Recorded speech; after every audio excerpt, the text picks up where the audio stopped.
अपराध, गुनाह यानी क्राइम। कोई भी अपराध छोटा या बड़ा नहीं होता।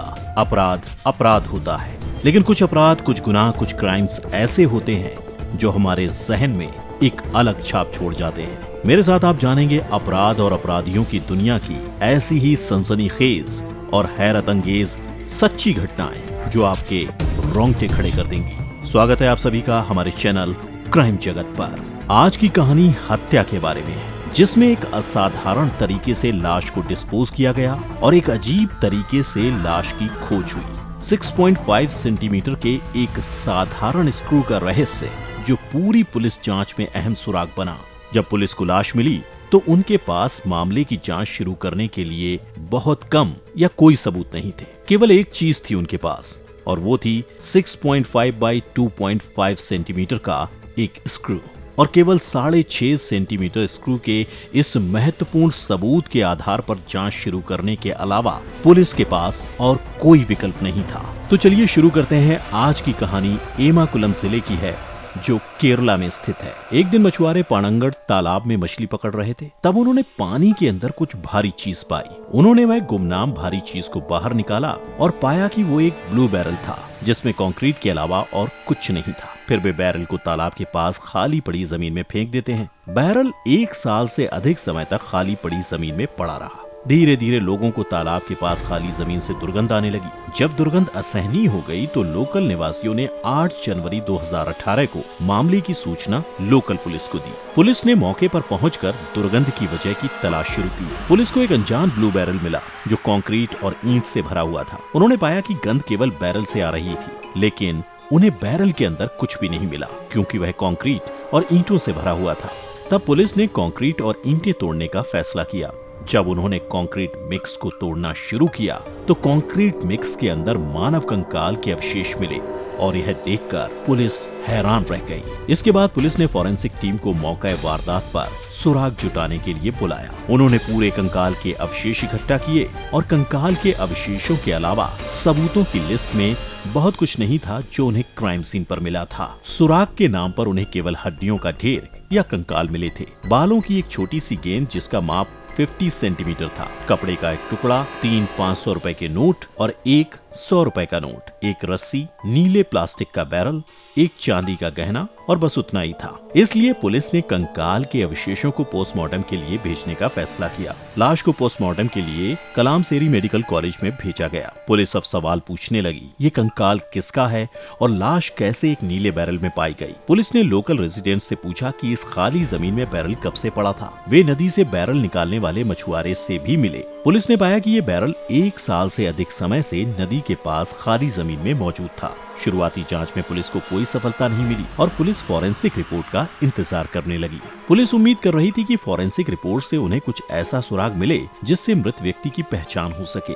अभी तक पुलिस को ना तो कोई नाम पता था, न पुलिस ने कोई पहचान की थी। क्योंकि बैरल के अंदर चांदी का गहना पाया गया था और कंकाल के आकार को देखते हुए पुलिस मान रही थी कि मृत व्यक्ति 20 साल से अधिक की उम्र की एक महिला हो सकती है, लेकिन वे श्योर नहीं थे। और जब तक उनके पास फॉरेंसिक रिपोर्ट नहीं आती तब तक कुछ नहीं कहा जा सकता था। 10 जनवरी को पुलिस ने 4 पुलिसकर्मियों की टीम बनाई। जो पुलिस टीम गठित की गई थी वो ऐसा अंदाजा लगा रही थी कि लाश औरत की है और हत्या नवंबर 2016 से पहले हुई थी, क्योंकि उन्हें जो 3 500 रुपए के नोट मिले थे वो पुराने 500 के नोट थे।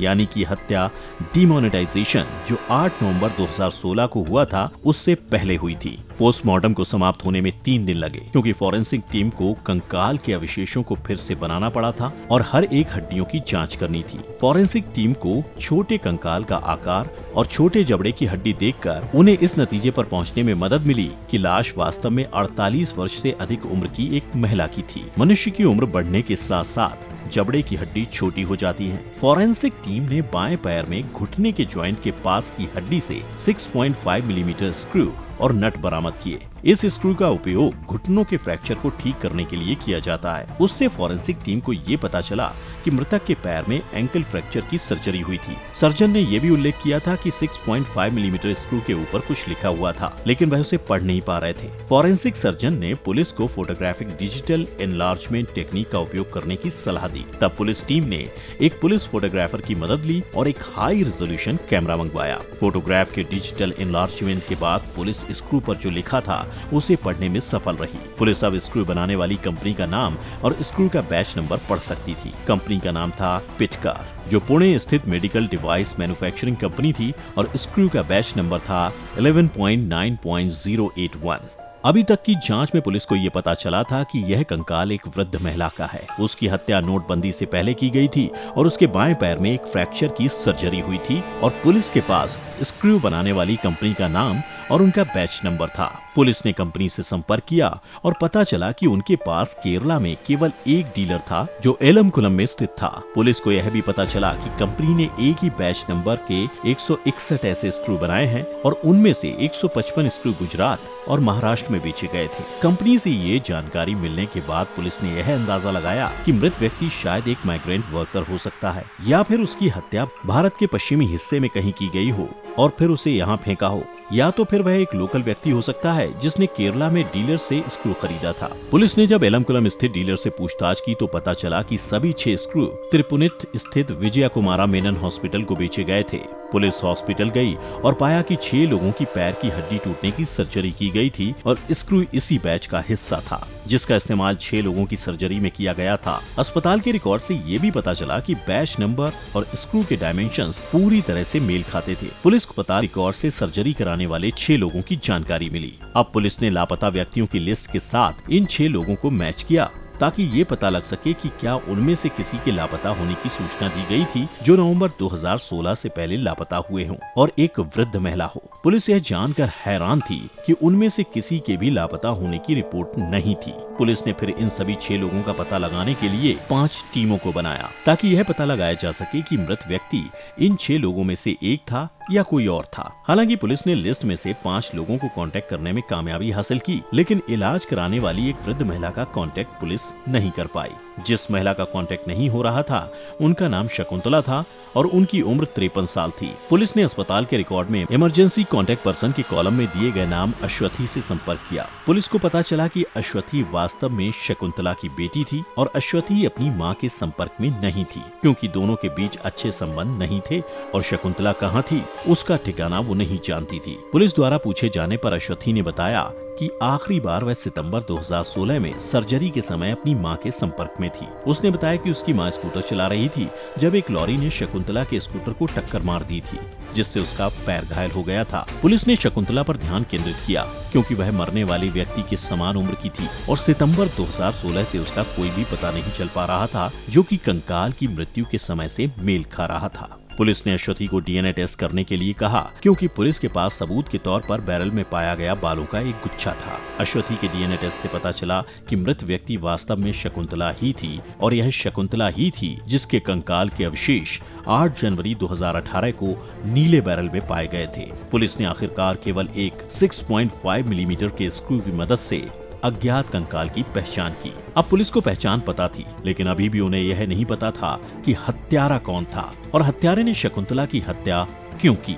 इसलिए उसके हत्यारे को खोजने के लिए पुलिस ने शकुंतला के बारे में सब कुछ जानने का फैसला किया। लिहाजा पुलिस ने उसके पड़ोसियों व रिश्तेदारों और दोस्तों से पूछताछ करके जांच शुरू की। जांच में पता चला कि शकुंतला अपने पति से अलग रहती थी। उसके बेटे का बाइक एक्सीडेंट हो गया था और दुर्घटना में एक पैर खोने से डिप्रेस्ड होकर उसने आत्महत्या कर ली थी। उसकी बेटी का भी अपने पति से तलाक हो गया था और वह अपने 2 बच्चों के साथ शकुंतला के किराए के मकान में रहती थी। उसकी बेटी अश्वथी के साजिद नाम के एक व्यक्ति के साथ अवैध संबंध थे जो खुद शादीशुदा था और उसकी पत्नी इरूर की मूल निवासी थी। साजिद शकुंतला के घर में रहने लगा था। पड़ोसियों को इस बात की जानकारी नहीं थी कि साजिद ने कानूनी तौर पर अश्वथी से शादी नहीं की थी और कानूनी तौर पर साजिद की शादी इरूर के मूल निवासी सरिगा से हुई थी। हत्या की गई शकुंतला के बैंक खाते में 6 लाख रुपए से अधिक थे। मुख्य रूप से एक्सीडेंट मुआवजे और जमीन की बिक्री से पैसे आए थे। अश्वथी और साजिद उस पैसे का हिस्सा चाहते थे और उससे झगड़ा करते थे। वह पैसा बैंक से गायब था। शकुंतला को पता चला कि साजिद की पत्नी है और उसकी बेटी के साथ उसका एक्स्ट्रा मैरिटल अफेयर चल रहा था। शकुंतला ने कथित तौर पर साजिद के साथ अपनी बेटी के रिश्ते को लेकर नाराजगी जाहिर की थी। पुलिस ने अब अश्वथी और साजिद पर ध्यान केंद्रित करने का फैसला किया। जहां तक पुलिस को पता था,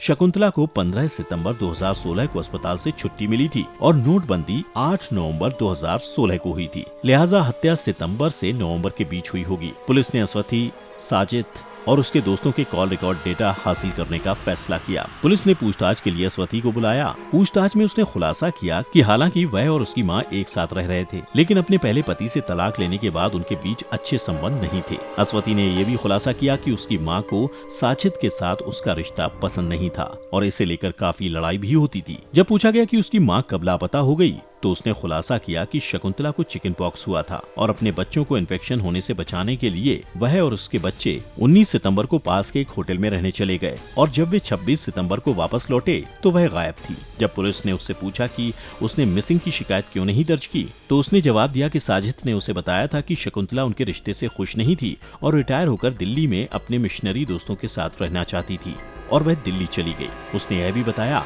कि उसके पास साजिद पर शक करने का कोई कारण नहीं था और उसे साजिद पर भरोसा था। पुलिस को तब शॉक लगा जब उसने कहा कि बैरल मिलने के अगले दिन यानी 9 जनवरी 2018 को साजिद की भी हार्ट अटैक से मृत्यु हो गई। आगे की जांच में पुलिस को साजिद के पोस्टमार्टम की रिपोर्ट से पता चला कि साजिद ने जहर खाकर और पोटेशियम साइनाइड खाकर आत्महत्या कर ली क्योंकि उसके शरीर में साइनाइड की मात्रा अधिक पाई गई थी। उसे कार्डियक अरेस्ट या हार्ट अटैक आया था क्योंकि साइनाइड के उच्च स्तर के कारण कार्डियक अरेस्ट होता है। अब पुलिस ने मामले में साजिद को प्राइम सस्पेक्ट बनाया क्योंकि बैरल मिलने के अगले दिन उसने आत्महत्या कर ली। पुलिस को बरामद बैरल कंक्रीट और ईंटों से भरा हुआ था, इसलिए वह बहुत भारी था। इसलिए पुलिस जानती थी कि अकेले साजिद के लिए ये भारी बैरल को डिस्पोज करना संभव नहीं था। ऐसे अन्य लोग भी होने चाहिए जिन्होंने बैरल को निपटाने में उसकी मदद की थी। इसलिए पुलिस ने साजिद के फोन के कॉल रिकॉर्ड हासिल किए और 19 सितंबर से 26 सितंबर के बीच उसके द्वारा किए गए नंबरों पर ध्यान केंद्रित करने का फैसला किया क्योंकि इसी समय के बीच अस्वथी होटल में रहने चली गई थी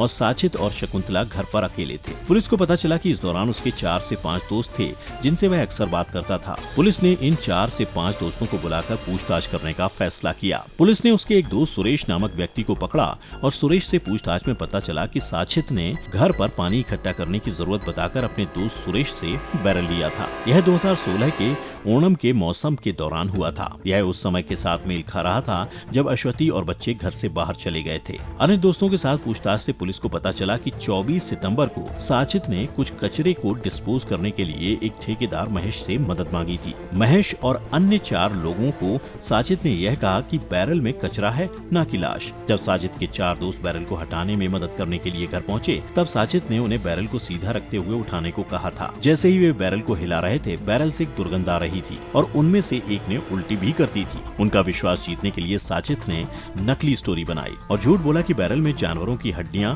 मांस और मानव खोपड़ी है जो पानी के नीचे रखने पर इरिडियम में बदल जाएगा। साजिद ने कहा कि घर पर इरिडियम बनाना गैर कानूनी है और रात में बिना किसी का ध्यान आकर्षित किए बैरल को डिस्पोज करना है। उन सभी ने बैरल को नदी में फेंक दिया। वह लोग नहीं जानते थे कि बैरल में एक लाश थी। उनमें से एक उस स्थान पर मौजूद था जब पुलिस शव बरामद करने की प्रक्रिया में लगी हुई थी। जब पुलिस ने बैरल तोड़ा तब उसके दोस्त को पता चला कि जिस बैरल को उन्होंने फेंका था उसके अंदर एक लाश थी। उसने दूसरों को सतर्क किया और फोन के जरिए साजिद से संपर्क करने की कोशिश की। साजिद के दोस्तों के साथ आगे की पुलिस पूछताछ में ये खुलासा हुआ कि साजिद ने शकुंतला की हत्या तब की थी जब वह घर में अकेली थी। शकुंतला बार बार साजिद को कहती थी कि वह साजिद और अपनी बेटी का अवैध संबंध का खुलासा वह साजिद की पत्नी को कर देगी और यही वजह थी कि साजिद ने उसकी हत्या की। साजिद ने किराए के मकान में शकुंतला की हत्या कर लाश को ड्रम में छिपा दिया। फिर उसने 4 अन्य लोगों की मदद से इसे नदी में फेंकने से पहले कंक्रीट मिक्स और ईंटों से बैरल को भर दिया और उसने अपने दोस्तों को यह विश्वास दिलाया कि इसमें कचरा है। तो दोस्तों आज के लिए बस इतना ही। उम्मीद है आपको हमारी आज की स्टोरी अच्छी लगी होगी। अंत तक हमारे साथ बने रहने के लिए आपका बहुत बहुत शुक्रिया। आगे भी हमारे साथ बने रहिए क्योंकि हम आपके लिए मोस्ट इंटरेस्टिंग और फैसिनेटिंग ट्रू क्राइम स्टोरीज आगे भी लाते रहेंगे। अगर आपको हमारा वीडियो अच्छा लगा तो वीडियो को लाइक जरूर करें और आगे भी क्राइम वीडियोस देखते रहने के लिए हमारे चैनल को सब्सक्राइब करें। Thank you.